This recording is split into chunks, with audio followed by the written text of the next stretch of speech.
Boa tarde a todos e a todas. Essa palestra então vai ser proferida pelo professor Luiz Carlos Baldissero Polion. Ele é bacharel em Física pela Universidade de São Paulo, formado em 1969. PhD em Meteorologia pela Universidade de Wisconsin, nos Estados Unidos, em 1975. Pós-doc em Hidrologia de Florestas pelo Instituto de Hidrologia em Wallingford, no Reino Unido, em 82, e membro de estudos avançados em Berlim, na Alemanha. Ele é pesquisador sênior aposentado do INPE e atualmente professor associado da Universidade Federal de Alagoas. O campo de pesquisa principal é dinâmica do clima, climas do Brasil, em particular a Amazônia e Nordeste, mas também tem elaborado projetos nas áreas de hidrologia, conservação ambiental, desenvolvimento regional, energias renováveis e dessalinização de água. Então agora com a palavra o professor Muriel. Obrigado. Eu me sinto um pouco triste hoje porque eu estou meio afônico. Então vocês não vão poder ter toda a eloquência que eu costumo colocar. Vamos ver se a tecnologia, a modernidade me ajuda. Melhoramento de plantas, genética de plantas. Precisa de clima. E, muito bem escolhido o texto. O que vai acontecer com as plantas, com os nossos cultivos,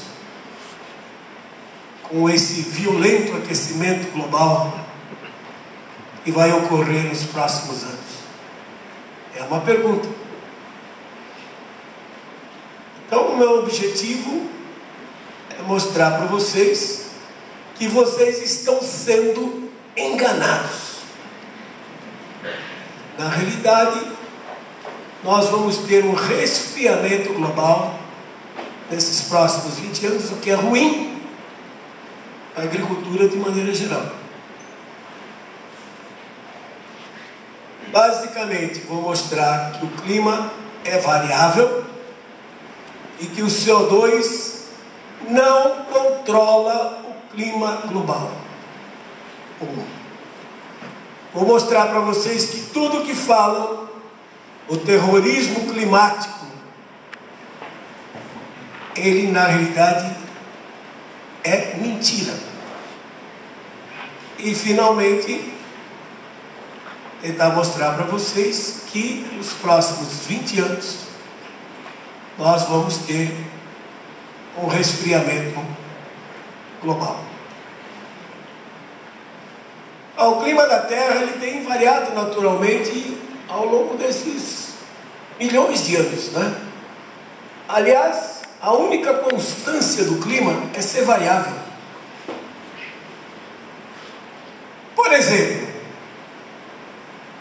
é claro que há 400, 500 mil anos atrás nós não tínhamos termômetros.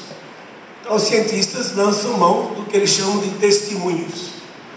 E um dos testemunhos mais populares são os cilindros de gelo de lugares gelados, como por exemplo Antártica e Groenlândia. Nesse caso, nós vamos ver, no caso da Antártica, da estação de Vostok, temos uma espessura de gelo de 3.600 metros. O que se faz é, com uma broca oca, vai perfurando, retira o cilindro, e vocês percebem que dentro do cilindro existem bolhas de ar que estão aprisionadas.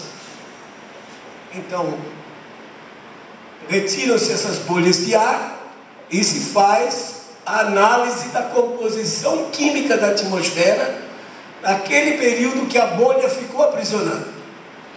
Quanto de gás carbônico tinha, quanto de metano tinha, e com isso conseguiu-se retratar o clima de 420 mil anos para cá. Mas atenção, testemunho não é termômetro.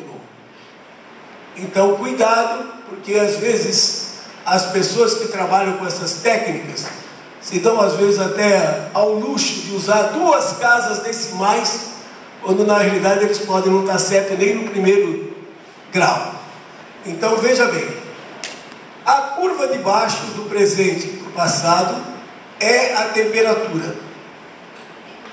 Aqui à direita nós temos a variação da temperatura ao longo desse tempo. E a curva de cima, em azul, é a concentração de CO2 aqui à esquerda, dados em ppm por volume. Vocês sabem o que é um ppm, né? 1 metro cúbico de ar tem 1000 litros, cada litro tem 1000 mililitros, portanto 1 metro cúbico tem 1 milhão de mililitros. Então 1 ml de CO2 em 1 milhão de mililitros em 1 metro cúbico é um ppm. Atualmente temos 390, mas vocês percebam que a escala aqui parou em 280. Cada pedaço desse é uma era glacial.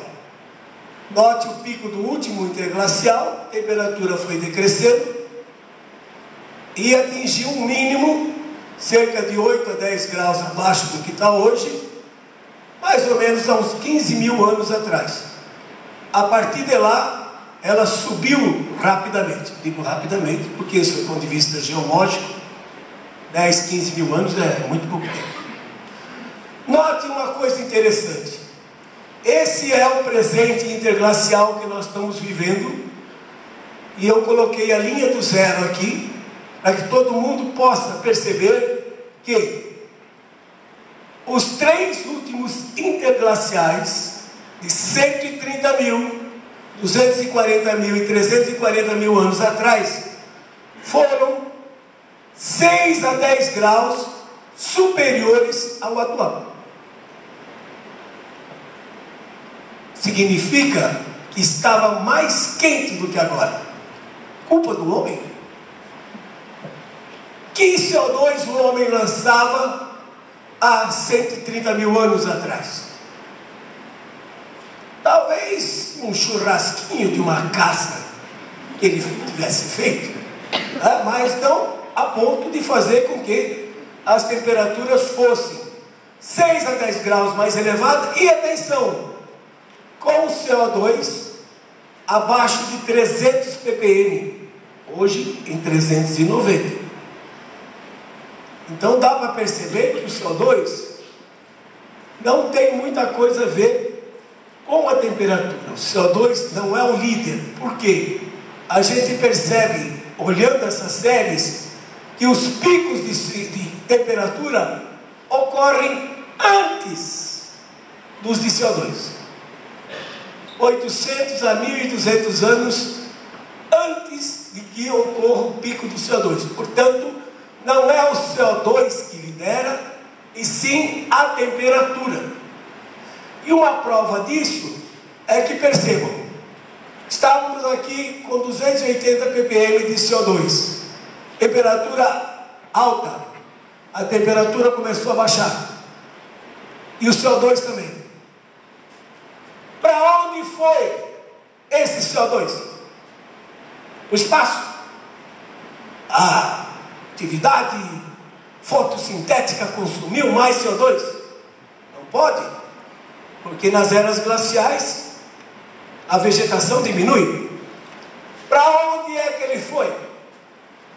Simplesmente é um fenômeno que vocês estão acostumados a ver diariamente e não se dão conta disso. Agora mesmo vocês passaram por ele e não perceberam. Bebidas gasosas, Coca-Cola com gás, água com gás, cerveja, para depois. Quando vocês abrem vou lá para o boteco, o cara abre a cerveja, o garçom abre a cerveja, você ouve aquele ploc. Você já devia se arrepender, porque você está liberando o CO2 e contribuindo para o aquecimento global. Aí você coloca a cerveja no copo e você vê aquele monte de bolinhas subindo. O que é aquilo? CO2 indo para a atmosfera. Mas se a cerveja não é bebida, fica num canto, de repente você olha e não tem mais bolinhas. As bolinhas sumiram. E cerveja choca, refrigerante sem gás, ninguém quer beber, né? Então é deixar de lado. O que foi que aconteceu? O líquido, ao aquecer, ele expulsou o gás que estava em solução. Ou seja, a solubilidade de um gás num líquido varia inversamente com a temperatura. Quanto mais frio tiver, maior é a retenção. Quanto mais quente, isso é o dia a dia. Agora, passe esse princípio para 71% de oceanos que cobrem a superfície do planeta. 360 milhões de quilômetros quadrados de oceanos. Quando a temperatura esfria, os oceanos esfriam, o CO2 é absorvido. Portanto, o grande controlador da concentração de CO2 na atmosfera são esses 71% de oceanos que cobrem a superfície terrestre. Nos últimos 10 mil anos, chamado Holoceno, que é o que nós, período quente, que nós estamos vivendo, vocês percebem que tem pelo menos, aqui também são cilindros de gelo, mas agora da Groenlândia, o ótimo do Holoceno, com temperaturas altíssimas, o Minoano quente, que foi aquela civilização em Creta, o Mediterrâneo, deu origem à Idade do Bronze, o período romano quente, de cerca de 400 antes de Cristo até 300 depois de Cristo, que permitiu os romanos dominarem toda a Europa, cultivarem uva na Inglaterra e dominarem o Oriente Médio. Um período mais recente, que foi o medieval quente, entre 800 e 1200 depois de Cristo. Esse período foi tão quente que os vikings saíram da Escandinávia e foram colonizar o sul da Groenlândia e o norte do Canadá. E hoje são terras cobertas de gelo, geladas. Aliás, a palavra Groenlândia significa terra verde. Será que eles eram míopes chamar um bloco de gelo de terra verde? Claro que não. É que significa que o clima estava suficientemente quente para eles praticarem a agricultura no sul da Groenlândia.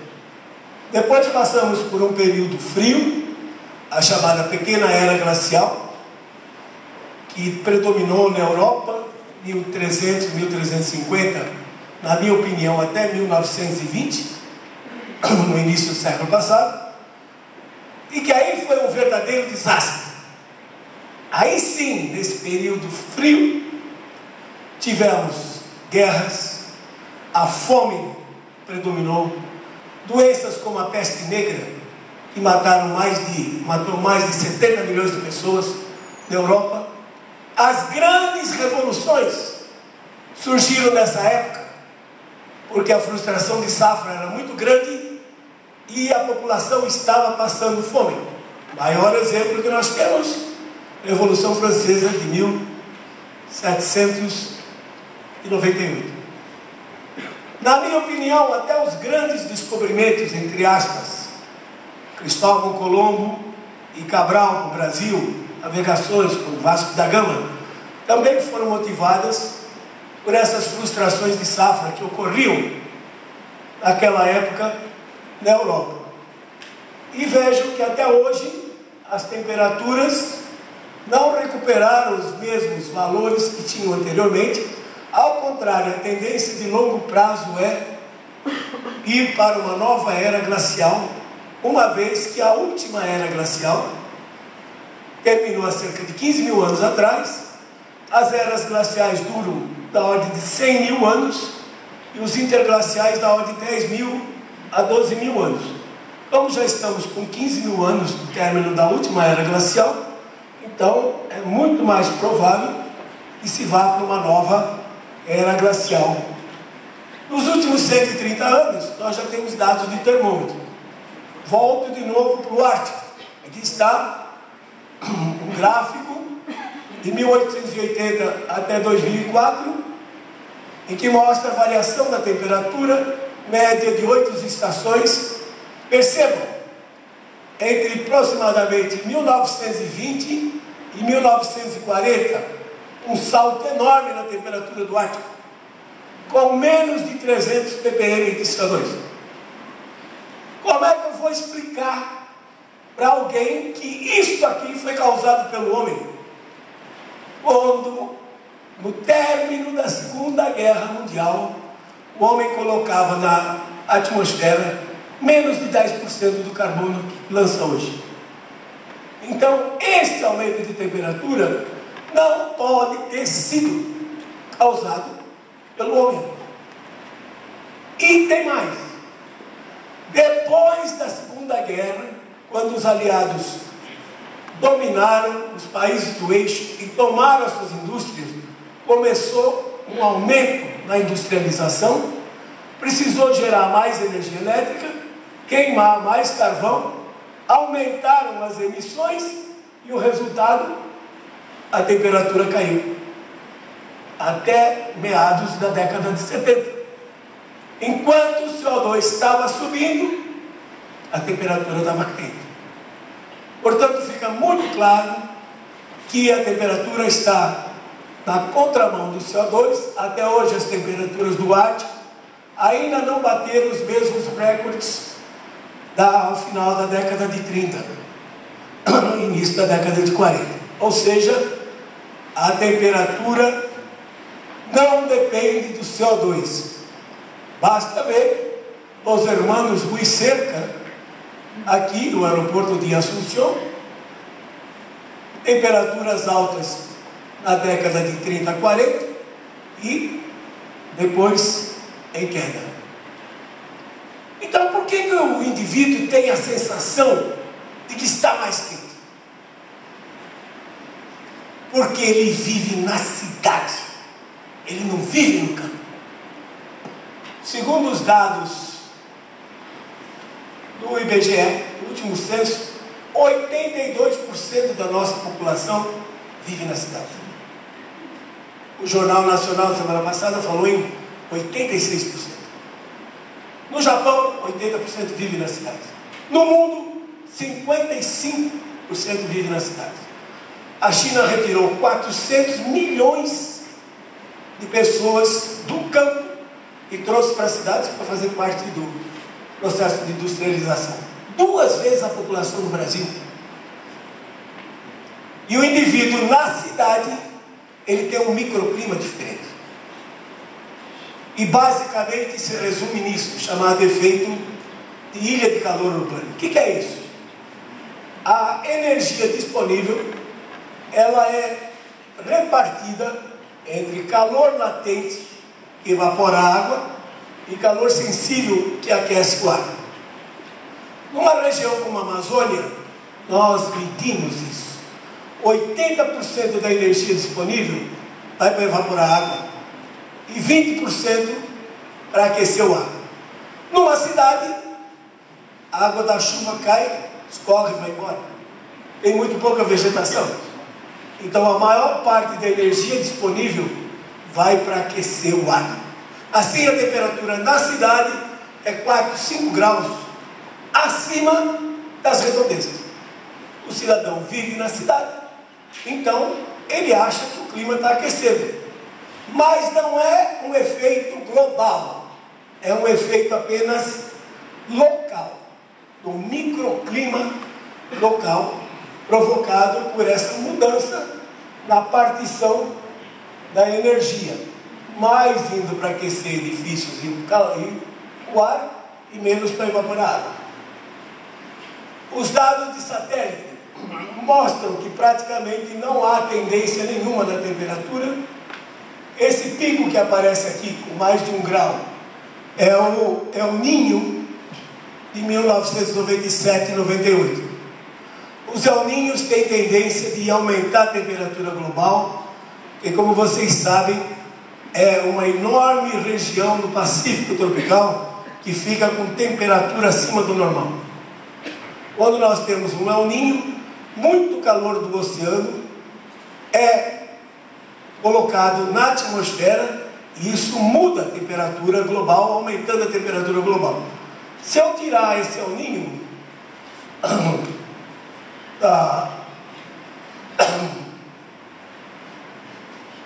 da minha série e substituir isso pela média, vocês são bons em estatística, vocês sabem como fazer isso, calculando a nova tendência, dá uma ligeira tendência de decréscimo. Na realidade, nos últimos 10 anos, os satélites que mostram tanto a temperatura em cima dos oceanos como em cima dos continentes, mostram que está havendo uma redução de temperatura e não um aumento.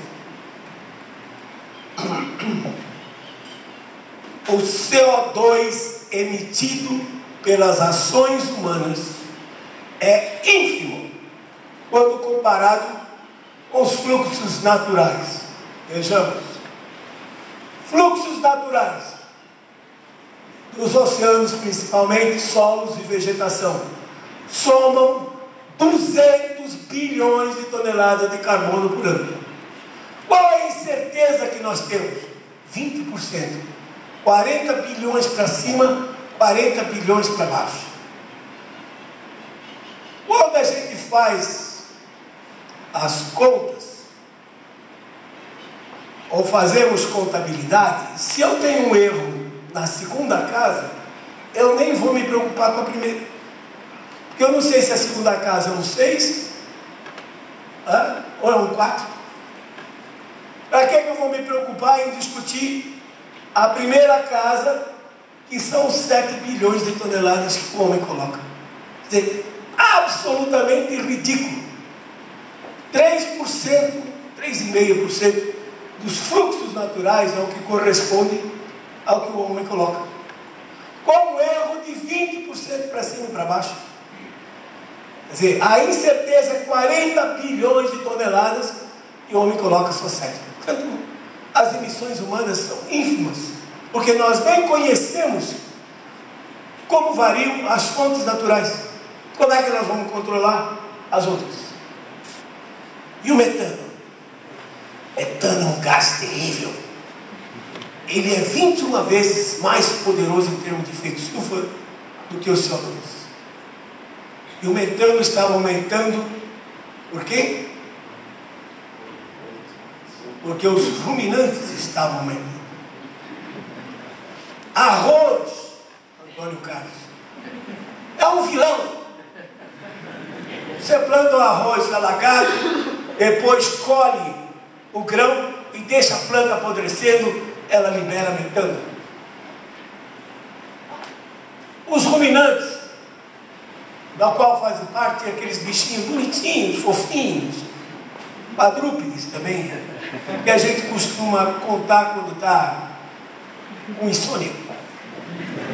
Carneirinhos, terríveis esses bichos. Eles comem capim, aí fica virando de um estômago para o outro e libera metano por trás e pela frente. Vocês dão risada, mas o governo da Nova Zelândia queria taxar os criadores de carneiro, porque o pum dos carneiros estava contribuindo para o aquecimento global. O que está acontecendo com o metano? Estável. Ele aparece assim porque a NOAA, a Agência Americana de Oceano e Atmosfera, gosta de plotar isso em partes por bilhão. tá? Porque se fosse em partes por milhão, entre 1,7 e 1,8. Enfim. Mas como? Se os ruminantes estão crescendo na taxa de 17 milhões de cabeças por ano. O Brasil já passou de 200 milhões de cabeças de gado.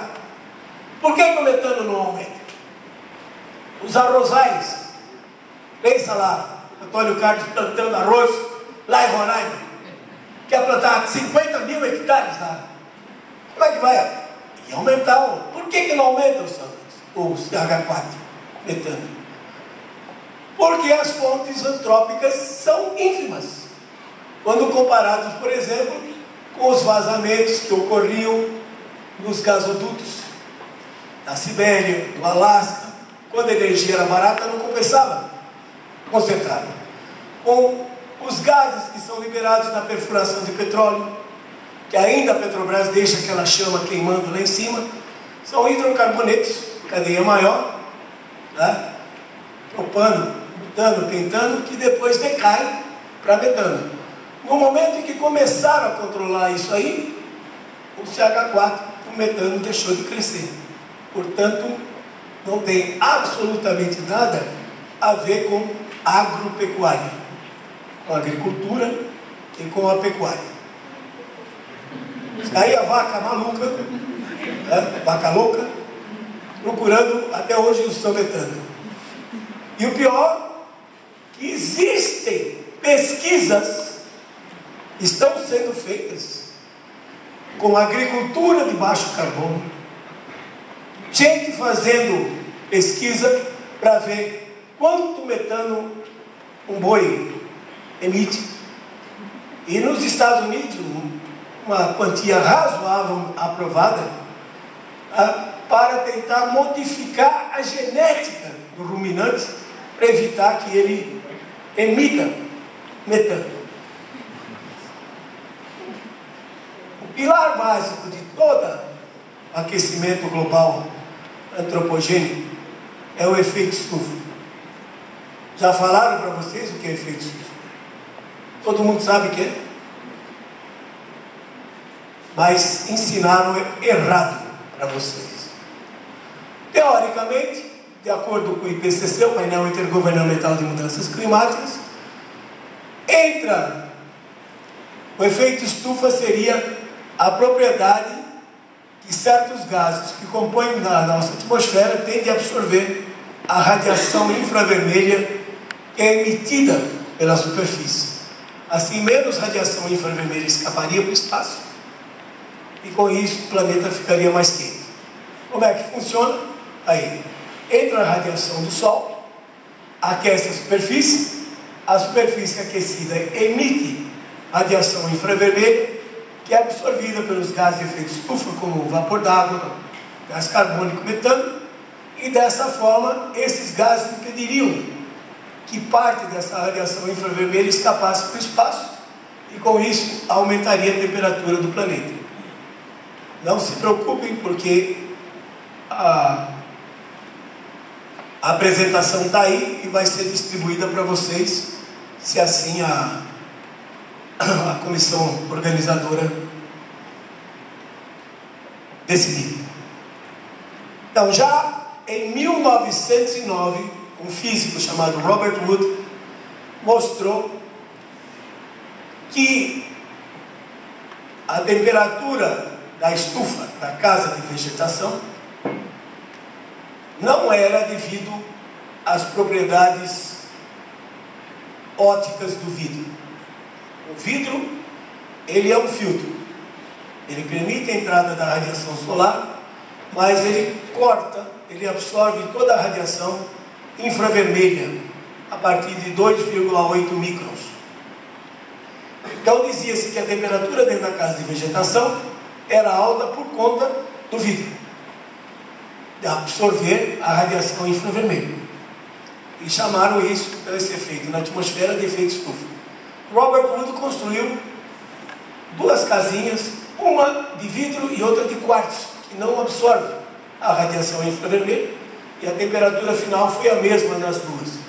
De onde ele concluiu que o ar dentro da casa de vegetação tinha temperatura mais elevada do que fora, por conta que o ar não conseguia se misturar, ele estava preso, confinado, e portanto acumulava energia, e não tinha nada a ver com a energia,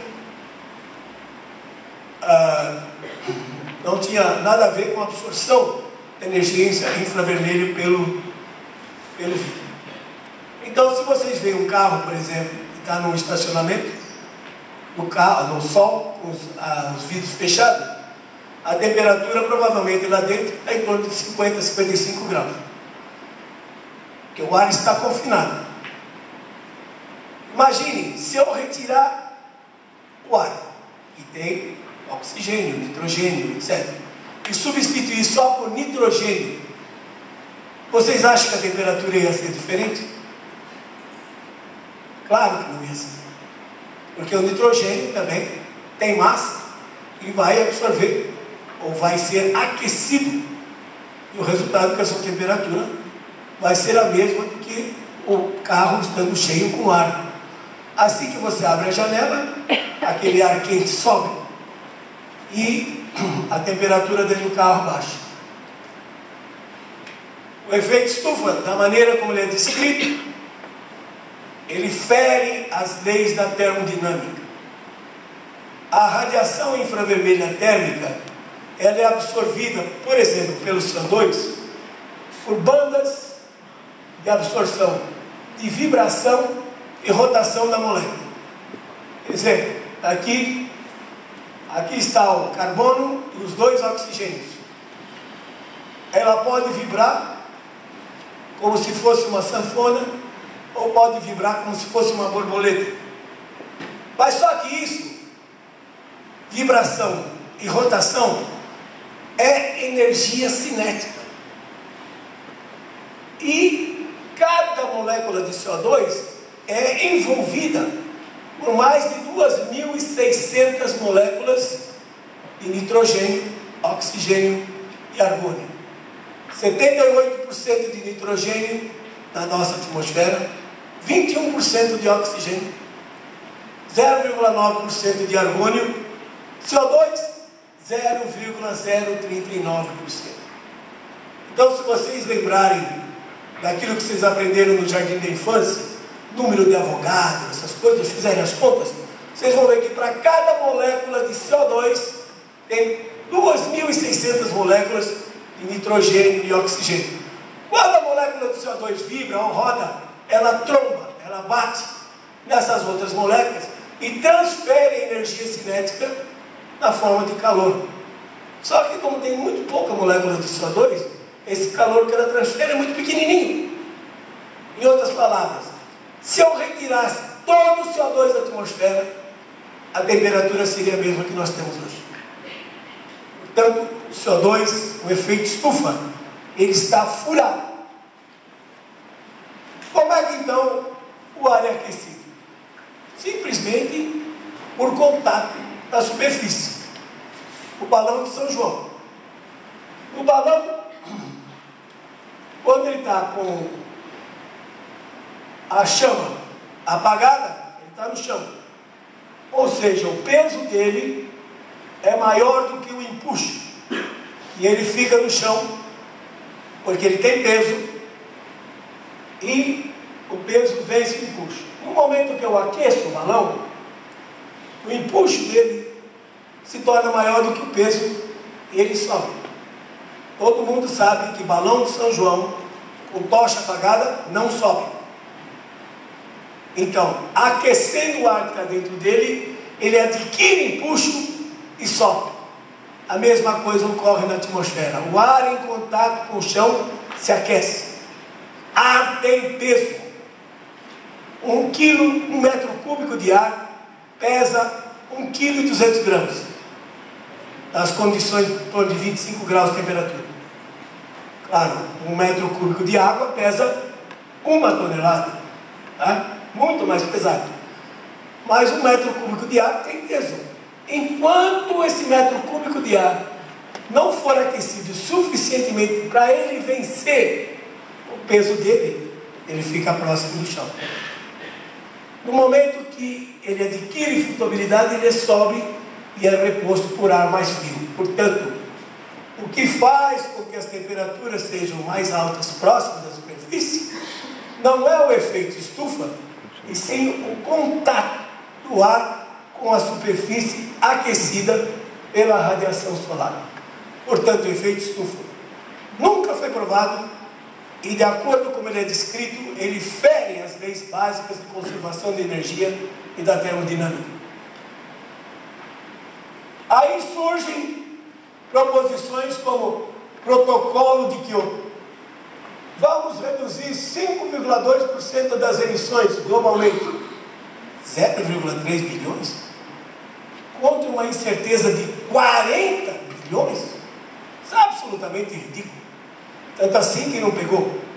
A própria Europa, no ano passado, aumentou as suas emissões em mais de 5%. Por quê? Porque se está frio, você tem duas opções: ou você morre de frio, ou queima carvão e gás para produzir aquecimento residencial. Tá? O resultado, em vez de morrer de frio, com invernos mais rigorosos, você tem que queimar mais. E por isso que a Europa, apesar da crise econômica, aumentou suas emissões. Então, por que insistir em reduzir as emissões? Bom, a vantagem que a gente tem de ser velho é que a gente já viu a coisa evoluir ao longo do tempo. Eu estava fazendo meu doutorado na Universidade de Wisconsin, no início da década de 70, quando começaram a falar que o petróleo estava escasseando. E nessa hora entram os especialistas. Sempre aparecem especialistas nessa hora. Aí eu assisti uma palestra lá, o cara dizia: 60% do petróleo existente no mundo já foi construído. E esses 40 que estão aí não vão chegar até o ano 2000. Então o que aconteceu? Os países desenvolvidos, altamente dependentes do petróleo, não só no que se refere à industrialização, mas da sua própria sobrevivência, em função do inverno que eles têm, disseram: bom, se nós formos deixar esses países subdesenvolvidos a terem o mesmo padrão de vida que nós temos, esse petróleo acaba antes. Então não vamos dividir o petróleo. Como é que vamos fazer? Inventa uma espadinha. Diga que o CO2 está aumentando a temperatura do globo e, portanto, precisamos reduzir a queima de petróleo e carvão. O que se sabia, se você olhar os livros de clima na década de 60, já se sabia que o clima tem um ciclo de aproximadamente 50, 60 anos. Passa 25, 30 anos aquecendo, 25, 30 anos esfriando. Estávamos passando de 45, 46, 1945, 46, já por um resfriamento. Depois eu volto a falar nisso. Então, já se sabia que em algum ponto, na década de 70, a temperatura ia começar a aumentar. E de fato, a temperatura começou a aumentar a partir de 1977, e aí entrou a hipótese de que o CO2 é que estava provocando aquele aumento de temperatura. Mas realmente vocês acham que petróleo é problema? Eu vou dizer para vocês que não. Primeiro, alguns de vocês acham que o petróleo é de origem biológica. É? Matéria orgânica, vegetais e animais, que caem depois de alguns milhões de anos e se transformam em óleo. Se isso for verdade, imagine então o planeta Terra com 360 milhões de quilômetros quadrados, 71% de oceanos. Quantos animais e plantas marinhas já morreram nesses últimos 4 bilhões de anos? Isso vai para o fundo do mar e vira os petróleos dos pré-sais da vida. Claro, todo fundo de de oceano tem petróleo de origem biológica. Mas os russos lançaram na década de 50 uma hipótese de que o petróleo também é de origem sintética, que hidrocarbonetos, cadeia grande, no interior da Terra, devido à pressão das placas tectônicas e do calor, se fundem e formam uma espécie de óleo combustível. Então, na Sibéria, eles furam poços a 10, 12 quilômetros de profundidade, retiram o óleo, quando aquele poço seca, eles vão para outro, depois voltam a explorar. Então, existe, se vocês entrarem na internet, vocês podem ver essa origem sintética do petróleo, a síntese natural de hidrocarbonetos de cadeia mais longa. E se não bastasse isso? Biotecnologia. Em setembro de 2010, uma firma chamada Joule Incorporated patenteou uma Escherichia coli. Vocês sabem o que é Escherichia coli? Modificada com genes de cianobactérias, algas azuis e verdes. E a Escherichia coli modificada passou a produzir o quê? Óleo combustível. E eles garantem que vão produzir a 15 centavos de dólar o litro do óleo combustível produzido pela Escherichia coli modificada. É claro que a gente sempre soube que as algas sempre produziam óleo, mas agora está indo na direção de que se pode domesticar essas bactérias para fazer com que elas sintetizem o óleo combustível que nós precisamos. Portanto, petróleo, óleo combustível, não é um problema para a humanidade. Mas se continuar insistindo com a tecnologia que nós temos hoje, reduzir as emissões não vai adiantar nada. É inútil, porque o CO2 não controla o clima global. Mas vai condenar os outros quase 190 países do mundo à pobreza eterna, a uma desigualdade maior do que existe hoje, porque vão impedir que eles se desenvolvam. Então, me parece que o objetivo principal é, na realidade, impedir o desenvolvimento dos países em função de uma possível crise energética que existia. Nunca houve uma crise climática. CO2 não controla o clima global. Aí, a temperatura, tirado o El Niño de 97 e 98, a temperatura permanece estável e o CO2 já está 8% maior na sua concentração a partir de 97 e a temperatura não responde. Repitam comigo: CO2 não controla o clima global. CO2 não controla o clima global. Mais uma vez: CO2 não controla o clima global. Isso é muito importante, porque tem que ser audiovisual, vocês gravam melhor. Mas aí entra os terroristas. O nível do mar vai subir. O IPCC até que é modesto, vai subir 60 centímetros, está pelo ano 2100. Aliás, é adorável. O Nuno mostrou os mapas do IPCC para as décadas de 2080 a 2100. Digo, que beleza fazer previsão para daqui 100 anos. Porque quem fez essa previsão vai estar morto e ninguém vai cobrar dele. Então é legal, ótimo você fazer previsão para daqui a 100 anos. Qual cor? E vocês acham que vocês se livraram dele? Não. Em setembro ele está de volta a São Paulo para falar um monte de bobagens com um cachezinho de 200 mil dólares. O professor Molhão está recebendo hospedagem e alimentação.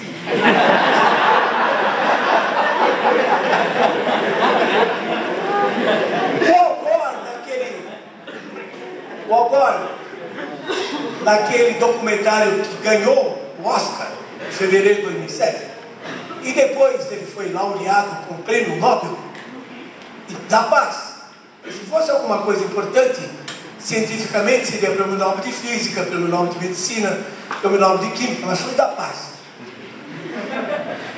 No documentário dele, ele disse que o nível do mar vai subir de 20 pés.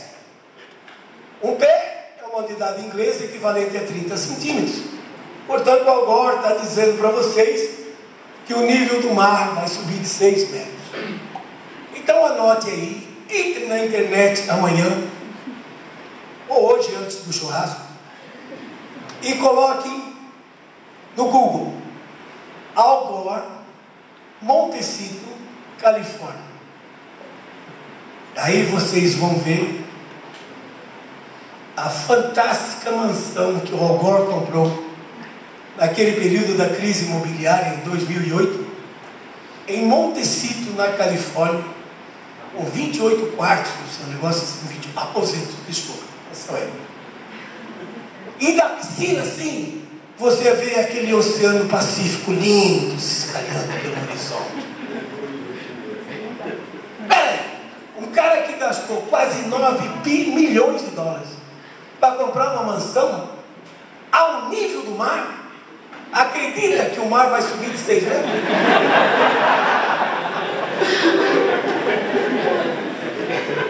Tem pelo menos alguma coisa estranha. Aí você diz assim, poxa vida, eu estou em Lavras, eu queria muito comprar aquela minha casinha da praia lá em... Como é que é? Guarapari. Guarapari, porque mineiro gosta de ir para Guarapari. Eu queria muito comprar, mas o Al Gore disse que o nível do mar vai subir de 6 metros. Eu vou fazer um tremendo do investimento e de repente vou perder tudo. Bom, ele já disse para vocês, vão em frente, economizem e comprem seu apartamento lá em Guarapari, e certamente